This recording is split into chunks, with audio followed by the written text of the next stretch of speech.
Laden with advanced tech, she was the Navy's most sophisticated warship, fresh from a billion-dollar overhaul. She gleamed under the July sun as she lay docked at the Norfolk Naval Station, a floating fortress ready to dominate the seas. But there was one problem: she wouldn't start. It had begun as a minor vibration in the engine room, something the onboard systems flagged but couldn't diagnose. Soon after, the main propulsion control reported instability in the integrated turbine control unit, and within 24 hours, the ship went from mission ready to dead in the water. The Navy called in its best engineering minds. Civilian contractors, shipbuilders, and software engineers flew in from 3 different states. For 2 weeks, they crawled through the bowels of the ship, running diagnostics, replacing modules, and even rewriting parts of the ship's firmware. Nothing worked. The issue defied every test, eluded every tool. "This engine system isn't just complex," said Lieutenant Rachel Lee, head of the engineering crew. "It's unpredictable. It's like it wants to stay broken." As the Valorant sat idle, tension rippled through the chain of command. She was scheduled to deploy to the South China Sea within 10 days as a show of force. Now she couldn't even power her radar. An emergency session was called in the Admiral's quarters. Rear Admiral Horace Beck paced the length of his office, his fingers steepled. The room was silent save for the soft ticking of the naval clock on the wall. "There's one more man we haven't called," Beck finally said. Captain Morris, his XO, squinted. "You mean?" "Yeah," Beck cut in. "The chief." There was an audible shift in the room. The chief wasn't a title, it was more like a myth. Chief Petty Officer Raymond Voss had retired 3 years earlier after serving 36 years in naval engineering, working on every class of ship from destroyers to nuclear subs. He was rumored to be able to hear an engine and know exactly what was wrong. But Voss was not easy to reach. After retirement, he'd vanished into the Appalachian Mountains, living off-grid in a cabin with no cell signal and only a ham radio he kept mostly turned off. Beck didn't hesitate. "Get me that man. Drive if you have to. Bribe him with bourbon or steak or threaten him with paperwork. I don't care. We need him." It was Lieutenant Lee who volunteered. She'd read about Voss at the academy, his legendary improvisations during the Falklands crisis, how he once jury-rigged a broken coolant system mid-battle using only a wrench, duct tape, and a coffee can lid. If anyone could fix the Valorant, it was him. So at 0600 the next morning, she packed her duffel, printed out the engine schematics, and left Norfolk behind in a government-issued jeep. She didn't know what she would find in those mountains. But she knew one thing. The Navy's last hope wasn't in a lab, or a manual, or even a computer. He was a man with grease in his blood and fire in his eyes. The drive into the Appalachians started with warm optimism. Lieutenant Rachel Lee had a mission, clear coordinates, and the authority of the United States Navy behind her.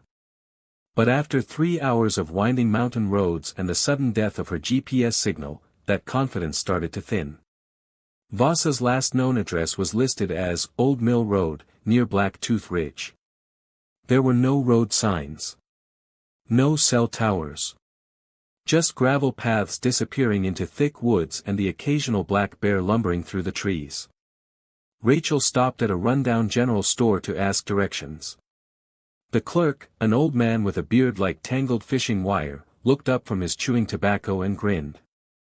"You're looking for the chief, aren't you?" Rachel blinked. "How did you?" "Only one reason anyone comes round here from the Navy." He pointed to a narrow trail that didn't even look car-worthy. "You'll find him about 6 miles down that way.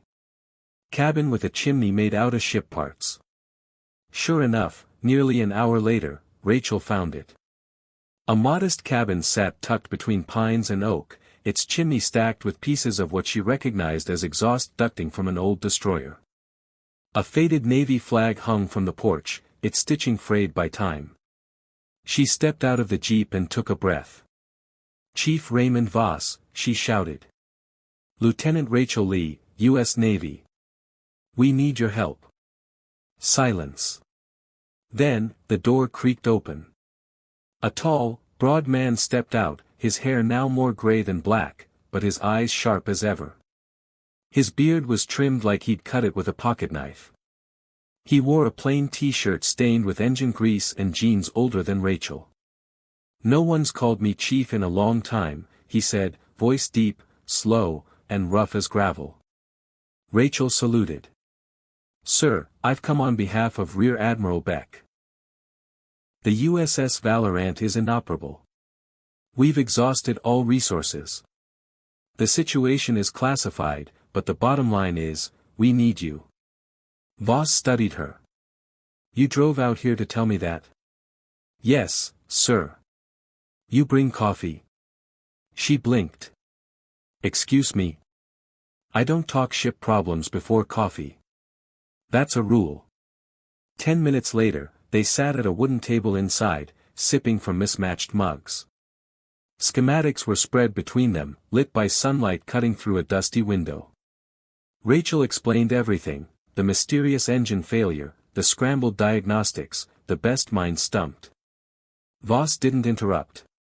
He just traced lines on the blueprint with a thick finger, his eyes narrowed in focus. When she finished, he finally spoke. "Sounds like the engine's talking," he muttered. "Talking, sir?" Voss leaned back. "These new ships, they're half machine, half algorithm. And when they break, you can't fix them with just tools. You gotta listen. Feel what they're trying to say." Rachel didn't know what to make of that. "Can you fix it?" "I'll fix the damn thing," Voss said, standing. "But I don't work for brass anymore. I work for the ship." "What does that mean?" "It means," he said, pulling on a weathered navy jacket, "if she wants to sail again, she better be ready to talk to me." Rachel didn't say another word. She just followed him out the door. They were heading back to Norfolk. And the ghost inside the Valorant was about to meet its match. The Valorant loomed like a steel giant as the jeep rolled through the gates of Norfolk Naval Station. The sun was sinking into the harbor, casting long shadows over her hull. Lieutenant Rachel Lee had returned with the Navy's last hope sitting beside her, Chief Raymond Voss, silent, unreadable, and carrying nothing but a small duffel bag patched with engine grease and old command pins. They passed security and were waved through to Pier 17, where the Valorant sat in quiet defiance. Below decks, her crew was restless, engineers frustrated, and command tense. No one could make sense of how a perfectly operational ship, equipped with redundant safety systems, smart diagnostics, and next-gen propulsion, could simply refuse to function. As Voss stepped onto the deck, the shift was almost immediate. Sailors glanced up. Some whispered. Others just stared. Even among the young crew who had never met him, his presence rippled like a stone tossed into still water. Legends had a way of walking in ahead of themselves. In the engine control room, Commander Beck and his team looked up from their terminals as Rachel entered with Voss behind her. "This is your man," Beck said, skeptically. "I'm not your man," Voss grunted, brushing past and heading straight for the main diagnostic board. He ran a calloused hand over the cold surface like he was checking a horse for broken bones. "You want the full report?" Lee asked. "I don't want paper. I want the noise." Voss moved methodically, bypassing the digital diagnostics. He requested access to the manual engine hatches and went below deck, deep into the mechanical gut of the ship where the smell of oil and metal still clung to the air. He listened, not to people, but to vibrations. To the irregular hum of cooling systems, the clunk of settling turbines, the silence where there should have been motion. He found the primary propulsion core and did something that made the engineers pale: he disconnected the automated diagnostic relay. "You just disabled the ship's failsafe," one of them whispered. "No," Voss said. "I took the muzzle off the dog." For 2 hours, Voss moved between components like a surgeon. Sometimes he stared at a junction panel for 10 minutes without touching it. Other times he scribbled odd notes on scrap paper. He asked no questions, took no breaks. When Lee tried to speak, he raised one hand without turning around. Not yet. She's still whispering. At 2,200 hours, something changed. Voss removed a seemingly insignificant junction box no larger than a cereal bowl and cracked it open. Inside was a tangle of microprocessor wiring and redundant failsafe circuits, one of which had shorted, not catastrophically, but subtly. It had triggered a false overload signal the ship's system didn't know how to resolve. The diagnostics hadn't caught it because technically, nothing was broken. The system was caught in a logical loop, too smart to crash, too confused to operate. A thinking engine can still have a nervous breakdown, Voss muttered. He patched the error manually. Not with a new part, but with a soldering pen, copper wire, and, Rachel couldn't believe it, a piece of aluminum foil from his chewing gum wrapper. "What are you doing?" she asked, stunned. "Rewriting her memory," he said. She forgot how to trust herself. At 2,314 hours, the lights on the main console flickered, then held steady. A soft hum began in the floor. The turbines were spinning again.